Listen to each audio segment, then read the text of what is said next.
Olá, meus amigos, que bom, mais um dia de vida, estamos juntos aqui falando das coisas de Deus e estudando a palavra de Deus.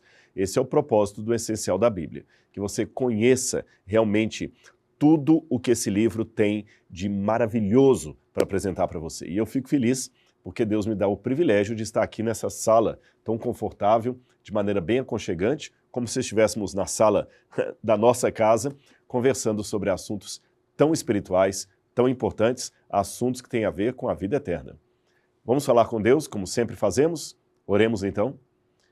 Amado Senhor, Divino Rei do Universo, nós agora rendemos a Ti mais uma vez a nossa vida, nossa adoração, o nosso louvor, por tudo que o Senhor é, por tudo que o Senhor faz, por tudo que o Senhor promete. Obrigado, Pai, porque o nosso coração se abre para Ti nesse momento. E eu peço, em nome do Teu Filho Jesus, que Tu possas conduzir o estudo da Tua Palavra agora. Que Teu Espírito fale a nós através das páginas desse livro sagrado. E que possamos aprender por ele o que o Senhor quer de cada um de nós. Perdoa os nossos pecados, dá-nos força para vencer o mal. Em nome do Teu Filho nós oramos. Amém, Senhor. Amém. Muito bem, vamos ao assunto de hoje. Saúde. Isso mesmo. Saúde.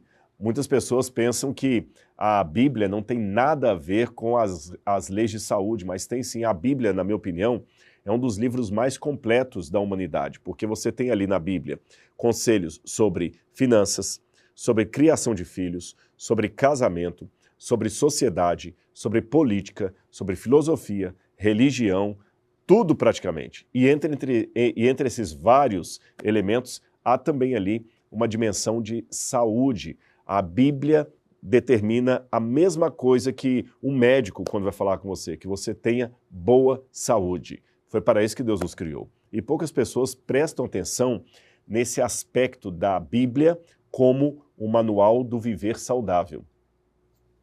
Eu lembro que uma vez um pastor de uma grande igreja admitiu para mim isso. Ele falou assim, olha, eu acho interessante quando vocês falam das regras alimentares da Bíblia, do regime alimentar da Bíblia, do estilo de vida bíblico. Eu, particularmente, nunca levei isso em consideração e hoje estou aqui acima do peso, definitivamente acima do peso, com vários problemas de saúde e pregando o evangelho e ensinando salvação. Eu me esqueci do mais importante. A gente não pode salvar só a alma, tem também a salvação do corpo.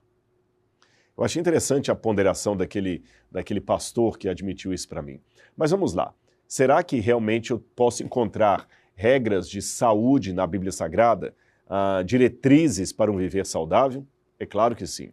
Vamos começar pelo Gênesis, que é o livro das origens. Gênesis capítulo 1, versículo 29, traz uma informação que vai ser surpreendente para alguns de vocês. Adão e Eva eram vegetarianos.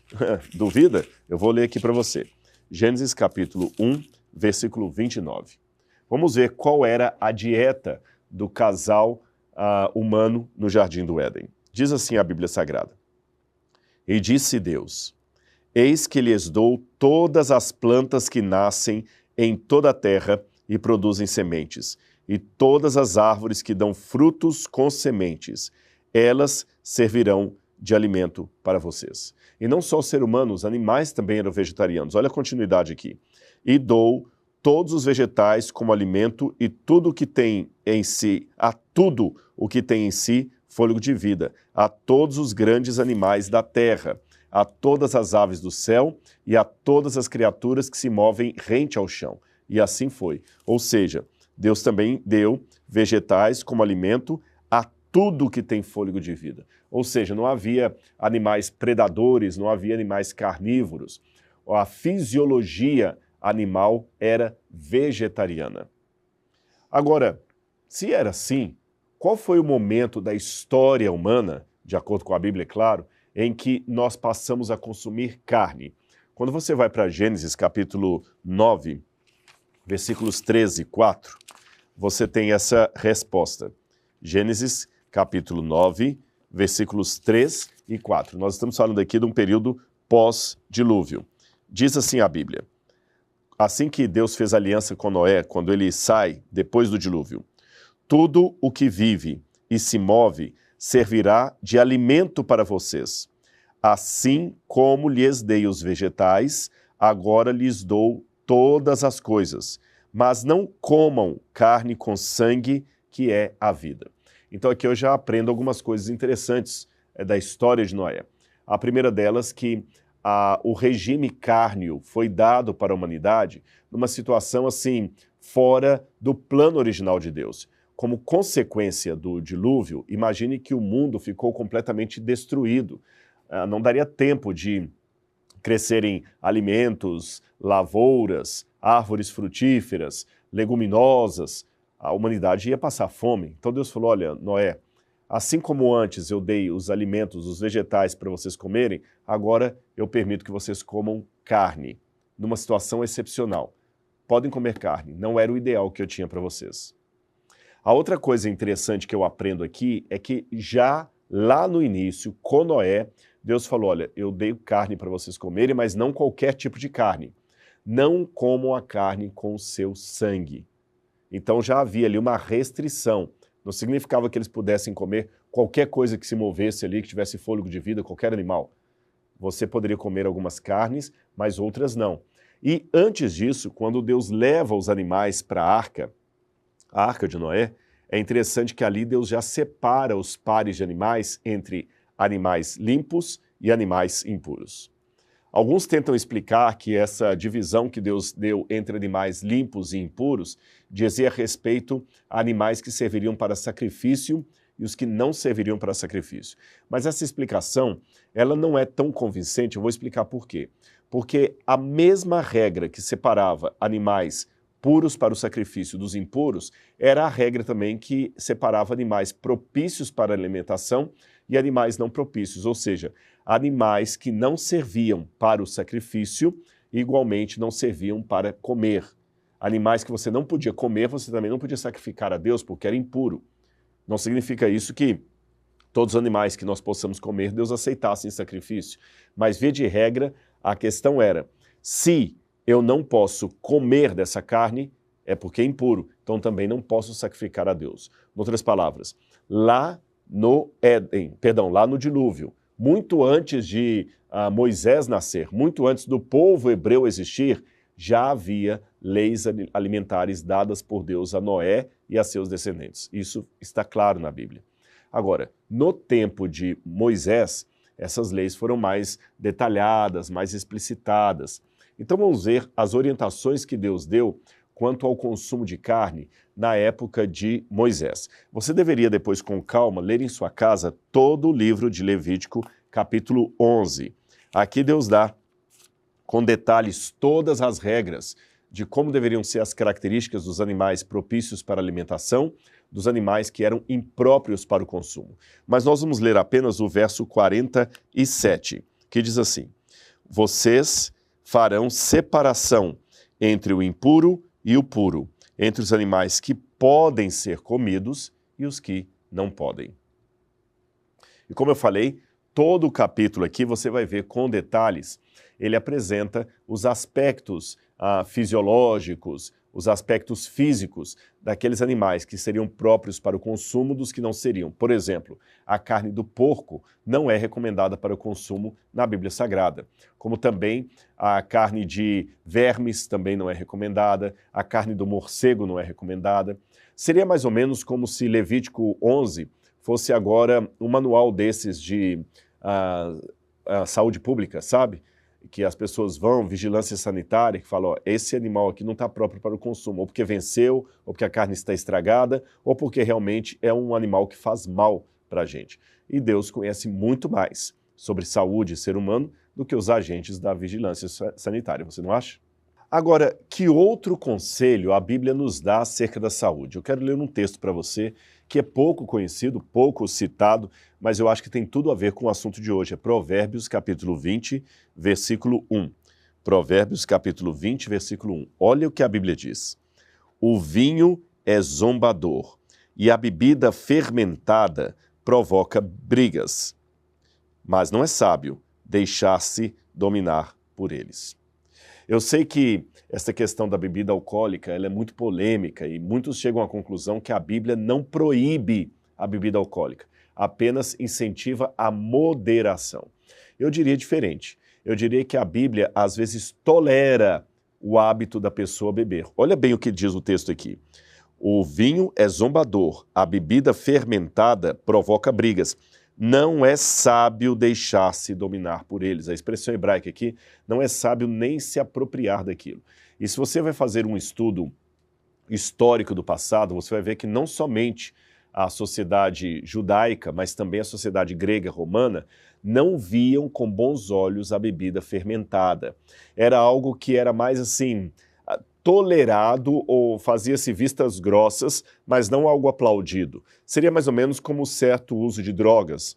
Nós sabemos, não vamos agora enganar ninguém, que há muitos cantores, atores, de longa data nós sabemos que grandes pessoas famosas usam drogas, tóxicos, antes de apresentar um show. Quantos cantores de rock iam apresentar o seu show usando antes a cocaína, a heroína, a maconha, outros tipos aí de entorpecentes. E, infelizmente, alguns até influenciam bastante os jovens, atores, atrizes, cantores, compositores, até desportistas. Nesse caso, é um pouco mais complicado porque, às vezes, eles são apanhados no exame antidoping. Mas, mesmo assim, nós sabemos que há um grande número de pessoas que usam substâncias tóxicas ilícitas. O próprio nome diz, drogas ilícitas. Mas o fato de nossa sociedade ter, e eu digo até certo ponto, tolerar, entre aspas, fingir que não existe, não significa que é algo que todo mundo possa recomendar, aceitar numa boa. Então, se daqui a 2000 anos alguém usar o fato de que hoje há pessoas que usam drogas no meio artístico, midiático, como argumento para justificar que a nossa sociedade achava beleza usar drogas desde que fosse moderado, está tendo uma convicção errada. É proibido, é errado, dá até cadeia se você for um traficante de drogas. O que acontece é que, apesar da proibição, há muitas pessoas que usam. Nos tempos bíblicos, tanto na sociedade judaica quanto fora dela, o que havia, sim, muitas pessoas bebiam, bebida forte, mas não era algo que a Bíblia dizia, beleza, vá lá só com moderação. Pelo contrário, a Bíblia tem muita advertência contrária às bebidas alcoólicas.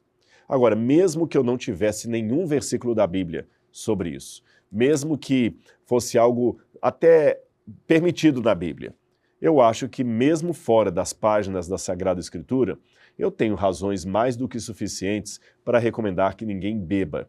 Olha quantos acidentes de trânsito acontecem por motoristas embriagados. Quanta desinteligência doméstica por pessoas que estão embriagadas. Quantos amigos se mataram num bar por causa de bebida alcoólica. Fora o fato de que, se eu fosse um médico, eu poderia dar uma palestra para você aqui de pelo menos 2 horas, mostrando todos os malefícios do álcool no corpo. Ou seja, quem tem um problema de alcoolismo na família, quem tem um problema de pessoas viciadas, sabe que não existe nenhuma maneira sadia, honesta ou sábia de você justificar qualquer vício que seja.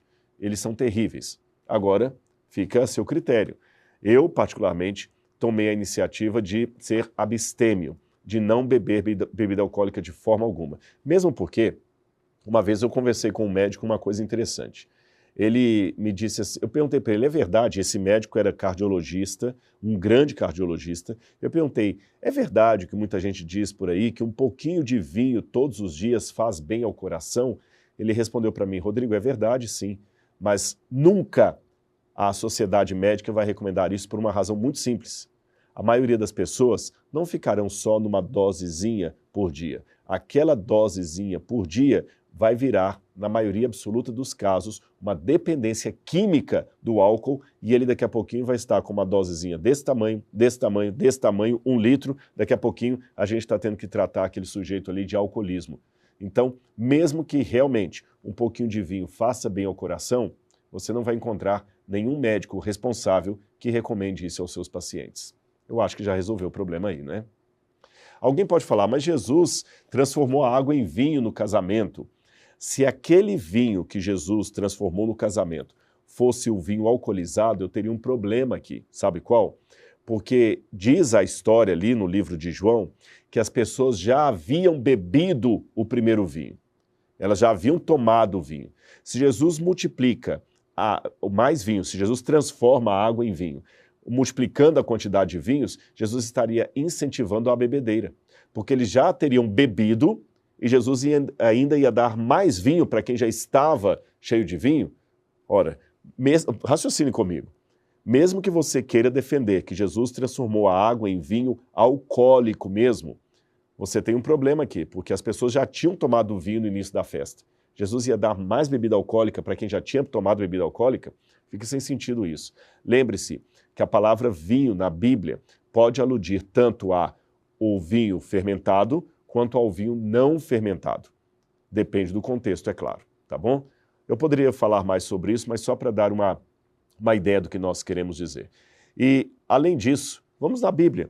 Por que Deus se preocupa tanto com a nossa saúde, com os nossos hábitos alimentares? Eu vou dar a razão para você de acordo com o apóstolo Paulo. Primeira carta de Paulo aos Coríntios, capítulo 6, versículos 19 e 20. Poucos cristãos prestam atenção na seriedade desse conselho aqui. Olha o que diz Paulo. E dentro do contexto aqui, ele fala para fugir da imoralidade sexual, da perversão, do pecado contra o próprio corpo. Aí no verso 19 ele diz: acaso não sabem que o corpo de vocês é santuário do Espírito Santo que habita em vocês e que lhes foi dado por Deus e que vocês não são de si mesmos? Vocês foram comprados por alto preço. Portanto, glorifiquem a Deus com seu próprio corpo. E isto não está limitado apenas à questão da moralidade, está também relacionado àquilo que eu coloco dentro desse corpo. Você conhece o provérbio, mente sã, corpo são, mens sana, corpore sanum. Isso vale também para a Bíblia Sagrada, tá certo? Agora, por fim, já que eu estou lendo Coríntios, eu quero ler mais uma passagem aqui de Paulo, que também fala muito em relação a isso do meu corpo como sendo o templo do Espírito Santo, honrar a Deus através do meu corpo. 1 Coríntios, capítulo 10, versículo 31, diz assim: quer vocês comam, bebam ou façam qualquer outra coisa, façam tudo para a glória de Deus. Percebeu? Quer você beba, coma ou faça qualquer coisa, tem que ser para a glória de Deus. Agora vamos imaginar uma situação aqui. Você sacrificou muito durante a sua vida, juntou dinheiro, evitou férias, não comprou roupa nova, não saiu com a sua namorada, porque você queria adquirir aquele carro, o carro dos seus sonhos. E você conseguiu finalmente comprar esse carro, o carro tão sonhado. Você está com ele agora na garagem, feliz, que foi uma realização. Você lustra o carro, toma cuidado para não deixá-lo estacionado em qualquer lugar, porque aquele carro custou caro e foi fruto de um grande sacrifício. E você sabe que aquele carro é flex, ele funciona tanto com gasolina quanto álcool. Mas você tem uma informação de que os 2 postos de gasolina mais próximos de sua casa vendem combustível adulterado. Você teria coragem de abastecer o seu carro nesses postos? A resposta óbvia, não. E eu insistiria na pergunta, mas por que não? É gasolina. Não, Rodrigo, eu não ia fazer isso. É gasolina adulterada. Pode trazer uma série de problemas para o motor. Esse carro aqui foi fruto de um grande sacrifício. Eu não vou abastecê-lo com combustível adulterado. Se eu sei que está adulterado, seria falta de inteligência colocar esse tipo de combustível no meu carro. Este é o ponto. O outro carro que você possui, o seu corpo, foi comprado com um grande sacrifício. Custou o sangue de Cristo na cruz do Calvário. E ele é o templo do Espírito Santo, infinitamente superior a qualquer automóvel fabricado em série aqui nesse mundo. Ora, se com o carro você toma esse cuidado de não colocar gasolina adulterada nele, por que com esse outro automóvel, o seu corpo, você coloca qualquer tipo de combustível como se Deus não estivesse nem aí para o que você faz com o seu corpo? E mais, você sabe o tipo de combustível que deve colocar ali naquele automóvel e qual a quantidade de ar que coloca nos pneus e qual a quilometragem para trocar o óleo, porque você segue o manual do proprietário. Exatamente. Nós também temos aqui o manual do proprietário, que o fabricante no caso Deus, mandou escrever para que soubéssemos como lidar com essa máquina tão perfeita, tão maravilhosa, que é o nosso corpo, a habitação do Espírito Santo. Percebeu? A nossa aula de hoje vai ficando por aqui, mas eu termino desejando que você tenha muita saúde, que o seu corpo possa ser realmente um lugar adequado para a habitação do Espírito Santo e que você possa glorificar a Deus, não apenas cantando, orando e lendo a Bíblia, mas também com o que você come, com o que você bebe, com o estilo de vida que você possui. Saúde para você, um grande abraço e até o nosso próximo encontro. Tchau, tchau.